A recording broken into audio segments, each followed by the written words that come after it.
Hello dear friends, आपका स्वागत है हमारे channel study with target achieve में।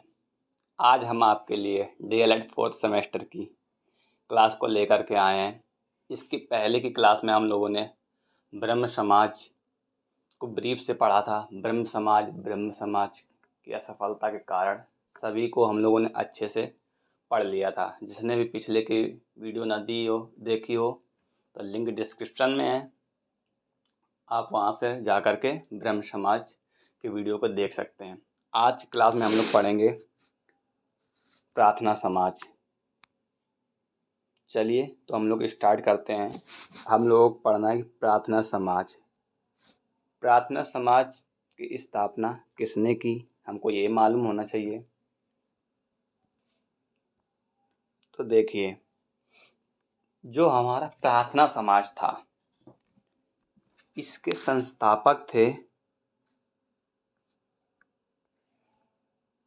आत्माराम पांडुरंग। प्रार्थना समाज के संस्थापक जो थे हमारे आत्माराम पांडुरंग जी थे।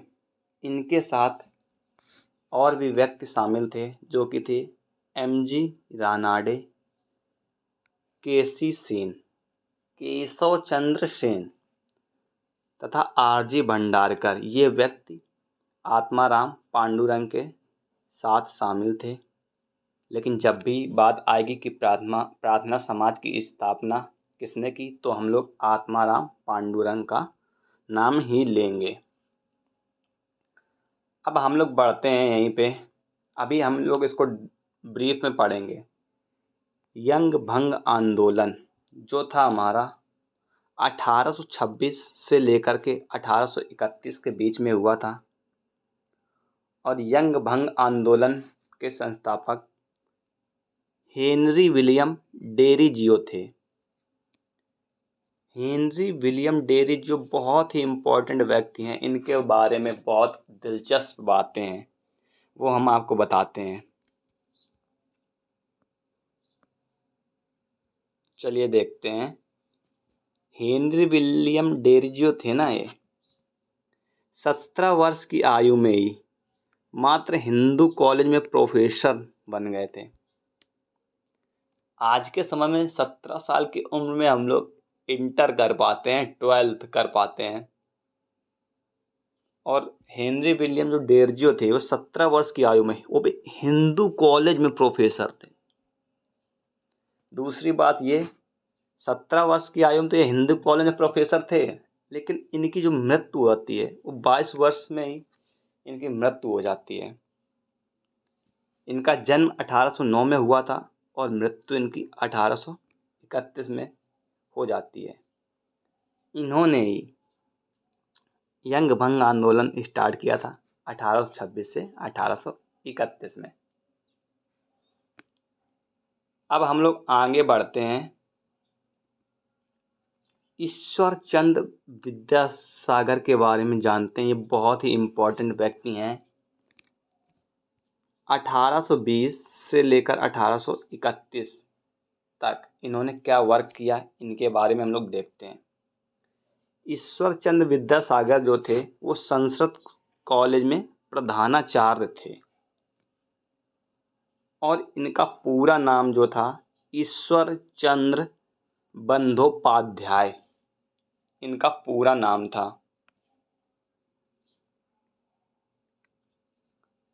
ईश्वर चंद्र विद्यासागर संस्कृत शिक्षा पर ब्राह्मण के खिलाफ थे। 1856 में इन्होंने विधवा पुनर्विवाह अधिनियम लाया। और विधवा पुनर्विवाह अधिनियम आया क्यों? बाल विवाह को रोकने के लिए कई स्कूल स्थापित किए थे इन्होंने। पहले बचपन में ही लोग अपने बच्चों की शादी कर देते थे, विवाह कर दिया करते थे। उसको रोकने के लिए इन्होंने बहुत सारे स्कूल स्थापित किए। कौन कौन से देखते हैं हम लोग।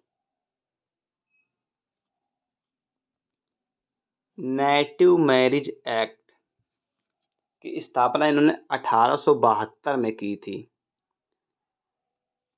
इसमें इन्होंने बताया कि जो लड़की की उम्र कम से कम 14 वर्ष होनी चाहिए, तभी आप लड़की का विवाह कर सकते हैं। इससे कम उम्र में अगर आप लड़की का विवाह करेंगे तो वो बाल विवाह ही माना जाएगा। इसके बाद शारदा एक्ट 1929 में आता है। शारदा एक्ट हरिविलास शारदा महिला के नाम पर पड़ा। यह एक्ट बालिका के विवाह की उम्र 14 वर्ष और बालक के विवाह की उम्र 18 वर्ष बताता है कि कम से कम इस उम्र से छोटे बच्चों की शादी नहीं होनी चाहिए। कम उम्र में अगर होती हैं तो उसे बाल विवाह के अंतर्गत रखा जाएगा। इसके बाद हमारा एक और अधिनियम आता है, हिंदू विवाह अधिनियम। यह 1955 में आया था। हिंदू विवाह अधिनियम क्या कहता है? बहुपत्नी प्रथा का विरोध करता है। जैसे हमारे हिंदू समाज में आज भी है कि हम लोग एक से ज़्यादा शादी नहीं कर सकते हैं। अगर एक से ज़्यादा शादी करते हैं तो वो बहुपत्नी प्रथा का विरोध हो जाता है। इसमें संशोधन किया गया 1978 में कि जो लड़के की उम्र होगी शादी की वो 18 वर्ष और लड़के की उम्र 21 वर्ष होनी चाहिए। ये हमारे थे अधिनियम जो बाल विवाह को रोकने के लिए आए। इसके बाद हमारा बहुत इम्पोर्टेंट व्यक्ति आते हैं, ज्योतिराव गोविंदराव फूले। इन्होंने सत्यशोधक समाज की स्थापना 1873 में महाराष्ट्र में की थी। और जो हमारा सत्यशोधक समाज था वह जातिवाद भेदभाव के खिलाफ था।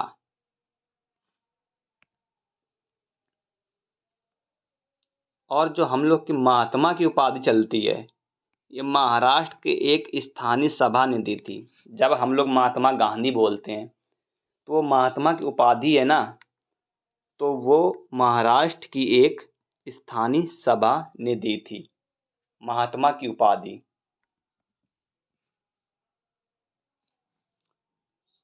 इन्होंने एक पुस्तक लिखी थी, बहुत फेमस पुस्तक है ये हमारी आती है, गुलामगिरी। ज्योतिबा फूले ने गुलामगिरी पुस्तक लिखी थी जो कि मराठी भाषा में लिखी गई थी। बहुत इम्पोर्टेंट क्वेश्चन है कि गुलामगिरी पुस्तक किसने लिखी? ऑप्शन मिलेगा आपको ज्योतिबा बाई फूले, हमको वही लगाना है। इसका हिंदी अनुवाद भी किया गया है और हिंदी अनुवाद इसका विमल कीर्ति जी ने किया है। ज्योतिबा फूले की पत्नी थी सावित्रीबाई फूले, जो कि भारत की पहली महिला अध्यापिका भी थी। बहुत इम्पोर्टेंट है, भारत की पहली महिला अध्यापिका सावित्रीबाई फूले, जो कि ज्योतिबा फूले जी की पत्नी थी। और ज्योतिबा फूले जी ने कौन सी पुस्तक लिखी है? गुलामगिरी। अब आगे कौन सी संस्था है उसके बारे में पढ़ते हैं। इम्पोर्टेंट संस्था है the Servant of India society, जिसकी स्थापना 1905 में हुई थी। और 1905 में हमारा बंगाल विभाजन भी हुआ था, याद रखिएगा। तो 1905 में the Servant of India society की स्थापना होती है। और the Servant of India society की स्थापना गोपाल कृष्ण गोखले जी द्वारा की जाती है। यह आंदोलन जो था ईसाई मिशनरियों के विरुद्ध स्वाधीनता आंदोलन था। 1905 में हुई थी। 1915 में गोखले जी की मृत्यु हो जाती है। इसके बाद द सर्वेंट ऑफ सोसाइटी को श्रीनिवास शास्त्री जी ने चलाया था। इसके बाद हम लोग कुछ इम्पोर्टेंट संस्थाएं देख लेते हैं धर्म सुधार में कौन कौन सी इम्पोर्टेंट संस्थाएं थी जो हमारे पेपर में इससे प्रश्न भी बनते हैं। तो पहली हमारी संस्था थी बंगाल प्रकाशक संस्था, 1837 में बनी थी और ये बंगाल का पहला राजनीतिक संगठन था। और जो बंगाल प्रकाशक संस्था बनी थी ये प्रशासनिक व्यवस्था को संभालने के लिए बनी थी और ये बंगाल का पहला राजनीतिक संगठन भी था। हमसे क्वेश्चन पूछेगा कि बंगाल प्रकाशक संस्था की स्थापना कब हुई थी, तो हमको बताना 1836 में। इसके बाद आती इम्पॉर्टेंट है लैंड होल्डर सोसाइटी की स्थापना 1837 में द्वारकानाथ टैगोर द्वारा की जाती है, जो कि रविन्द्रनाथ टैगोर के पिताजी थे। और ये भारत का पहला राजनीतिक संगठन था। इसके पहले हम लोगों ने पढ़ा है अभी बंगाल प्रकाशक, ये बंगाल का पहला राजनीतिक संगठन था। जो लैंड होल्डर्स सोसाइटी थी वो हमारी भारत की पहली राजनीतिक संगठन थी और इसकी स्थापना 1837 में द्वारकानाथ टैगोर जी द्वारा की जाती है, जो कि रविंद्रनाथ टैगोर के पिता हैं। लैंड होल्डर सोसाइटी की स्थापना कलकत्ता में की जाती है। इस सोसाइटी का मुख्य उद्देश्य यह था कि जमींदारों के हितों की ये रक्षा करती थी। ठीक है, जमींदारों के हित की रक्षा करती थी। और हमारी बंगाल प्रकाशक संस्था प्रशासनिक व्यवस्था के लिए थी। चलिए अब हम लोग अपने तीसरी संस्था के बारे में जानते हैं। बंगाल ब्रिटिश एसोसिएशन की स्थापना 1843 में थॉमसन द्वारा की जाती है और भारत में इसकी स्थापना हरिश्चंद्र मुखर्जी द्वारा की जाती है। यह सोसाइटी भी जमींदारों के खिलाफ लोगों की हितों की रक्षा हेतु के उद्देश्य से की जाती है। अगली है हमारी ब्रिटिश इंडिया एसोसिएशन की स्थापना 1851 में। इम्पॉर्टेंट बहुत इम्पॉर्टेंट है, क्योंकि ब्रिटिश इंडिया एसोसिएशन की स्थापना दादा भाई नौरोजी द्वारा की गई थी। हिंदू पैट्रियट अखबार भी इन्हीं के द्वारा आता है और भारत में वर्षीय सभा भी यहीं से स्टार्ट होने लगती है। इसके बाद आता है मद्रास नेटिव एसोसिएशन, 1852 में होती है। इसकी स्थापना गुजुल लक्ष्मी द्वारा की जाती है। अभी हम लोगों ने पढ़ा है ब्रिटिश इंडिया एसोसिएशन, दादा भाई नौरोजी 1851। और इन्हीं की एक और संस्था इन्होंने ही किया था, ईस्ट इंडिया एसोसिएशन, 1866। बहुत इम्पोर्टेंट क्वेश्चन है ये भी हमारा। दादा भाई नौरोजी ने इनकी स्थापना की थी, बहुत इम्पोर्टेंट है हमारे लिए। इसके बाद आते पूना सार्वजनिक सभा, 1870 में हुई थी। एमजी रानाडे, महाराष्ट्र के सुकरात इन्हीं को कहा जाता है। महात्मा जी रानाडे को महाराष्ट्र का सुकरात भी कहा जाता है। इन्होंने पूना सार्वजनिक सभा की स्थापना 1870 ईस्वी में की थी। इसके बाद हमारी संस्था आती है कलकत्ता स्टूडेंट एसोसिएशन की स्थापना 1875 में आनंद मोहन बोस द्वारा की जाती है। और हमारी एक लास्ट संस्था है इंडिया लीग की स्थापना 1875 में शिशिर कुमार घोष ने की थी। इम्पॉर्टेंट है आपकी ये भी संस्था। नेतृत्वकर्ता आनंद बोस व सुरेंद्र नाथ बनर्जी के नेतृत्व में इंडिया लीग की स्थापना हुई थी, लेकिन इसके संस्थापक जो थे शिशिर कुमार घोष थे। 1875 में इस लीग की, इस सोसाइटी की स्थापना की गई। तो चलिए हम लोग देखते हैं आज हम लोगों ने क्या क्या पढ़ा है। आज हम लोगों ने प्रार्थना समाज के बारे में पढ़ा, हमने यंग भंग आंदोलन पढ़ा। ईश्वर चंद्र विद्यासागर के बारे में हम लोगों ने पढ़ा है।